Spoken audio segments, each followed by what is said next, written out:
Perkenalkan, nama saya Macida Putri Puspaning Tias dengan NIM 2410911720001 dengan nomor absen 149. Pada hari ini saya akan memaparkan materi tentang anatomi muskuloskeletal di regio thoracis dan membri superioris dan vakularisasi dan inervasi sistem muskuloskeletal. Dan dosen pengampu saya yaitu Dr. Oski Iliandri, Magister Kesehatan. Jadi sebelum kita membahas lebih jauh, kita harus lebih tahu apa itu muskuloskeletal. Nah, muskuloskeletal ini sendiri itu merupakan sistem tubuh yang terdiri dari tulang, otot, sendi, saraf, dan juga jaringan ikat lainnya. Nah, sistem ini berfungsi untuk memberi bentuk, mendukung, dan juga menggerakkan suatu tubuh. Nah, sistem muskuloskeletal ini merupakan komponen penting bagi kesehatan manusia, yaitu selain memberi tubuh struktur dan sarana untuk bergerak, sistem muskuloskeletal ini juga berfungsi sebagai sistem endokrin, yaitu yang dirangsang oleh olahraga dan berinteraksi melalui sinyal biokimia dengan organ-organ lain dalam tubuh. Nah, pada muskuloskeletal ini terbagi menjadi 3 sendiri, yaitu ada sistem skeletal atau osteologi, yang kedua ada sistem artikulare atau persendian, yang ketiga ada sistem muskular. Di sini sistem skeletal sendiri atau osteologi ini adalah istilah yang merujuk pada tulang kerangka tubuh atau sistem rangka. Nah, sistem rangka ini terdiri dari tulang, sendi, dan juga tulang rawan. Sistem rangka ini memiliki beberapa fungsi, diantaranya yaitu melindungi organ dalam tubuh seperti jantung, otak, paru-paru, hati, dan juga ginjal.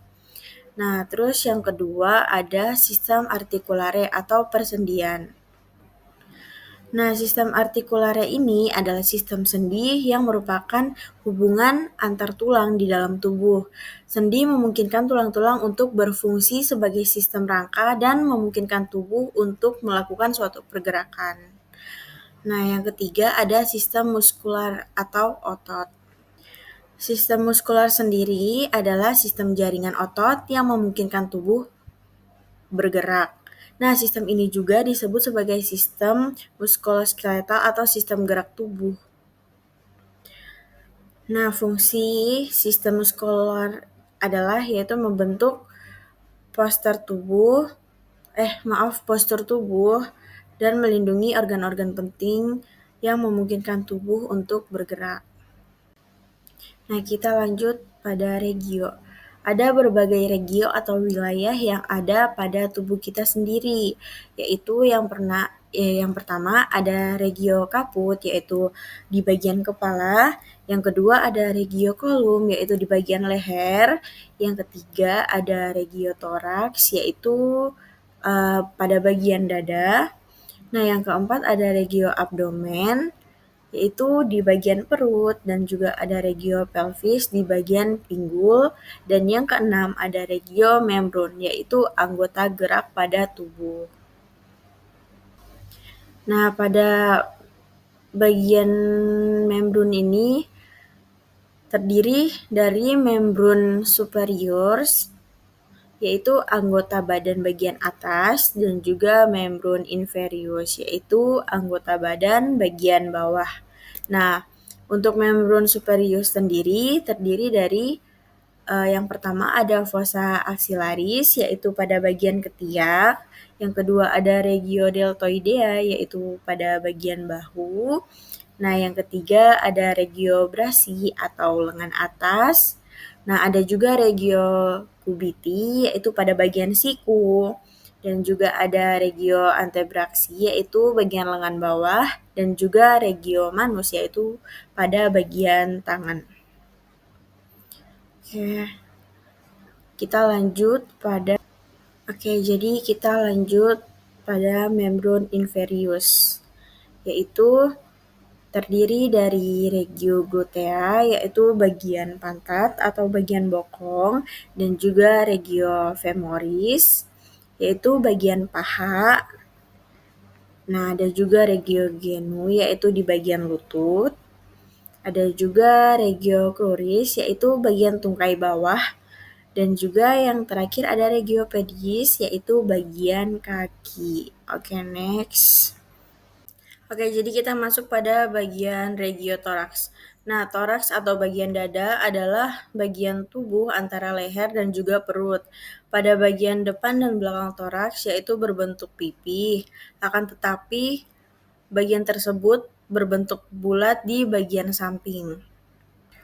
Nah, pada bagian toraks ini terdapat jugular notch, ada juga clavicle, ada anterior axillary fold, ada manubrium, ada sternal angle dan manubriosternal joint, ada rib, ada body of sternum, ada juga sternal joint dan infrasternal atau subscrotal angle, ada juga costal margin dan juga midclavicular line.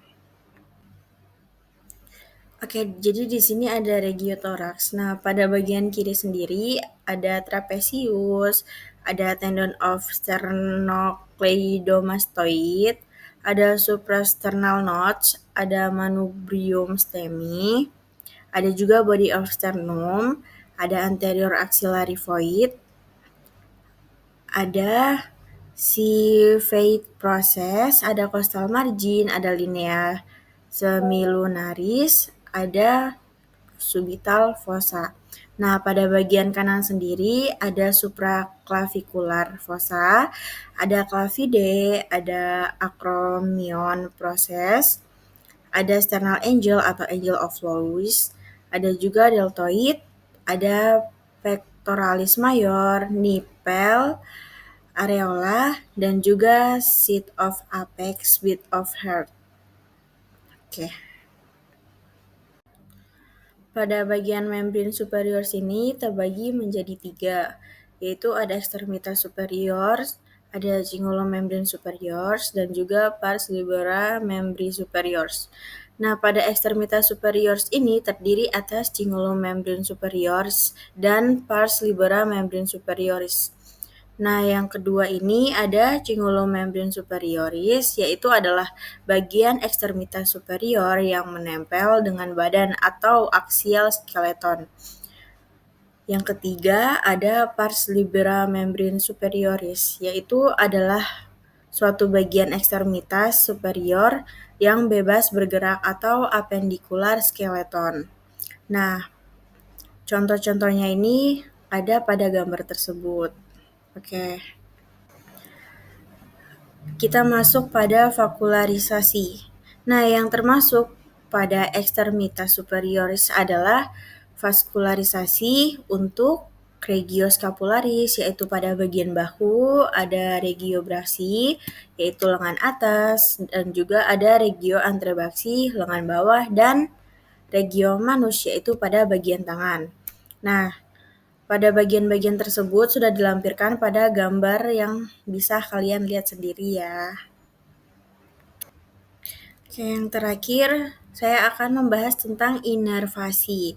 Nah, sebelumnya inervasi ini merujuk pada suatu penyampaian sinyal atau impuls saraf ke saluran tubuh.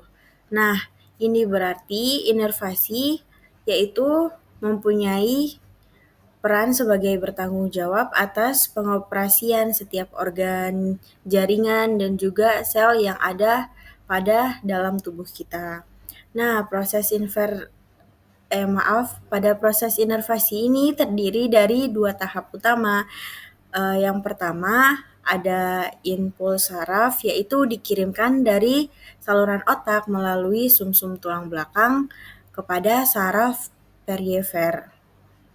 Nah, yang kedua ada impuls saraf tersebut disampaikan ke suatu organ atau jaringan yang dituju, lalu menyebabkan respons atau suatu reaksi tertentu. Baik, jadi mungkin segitu saja penyampaian materi dari saya. Apabila ada salah kata atau salah penyebutan, saya mohon maaf. Dan juga terima kasih karena telah menyimak materi saya. Sekian dari saya. Wassalamualaikum warahmatullahi wabarakatuh. Terima kasih.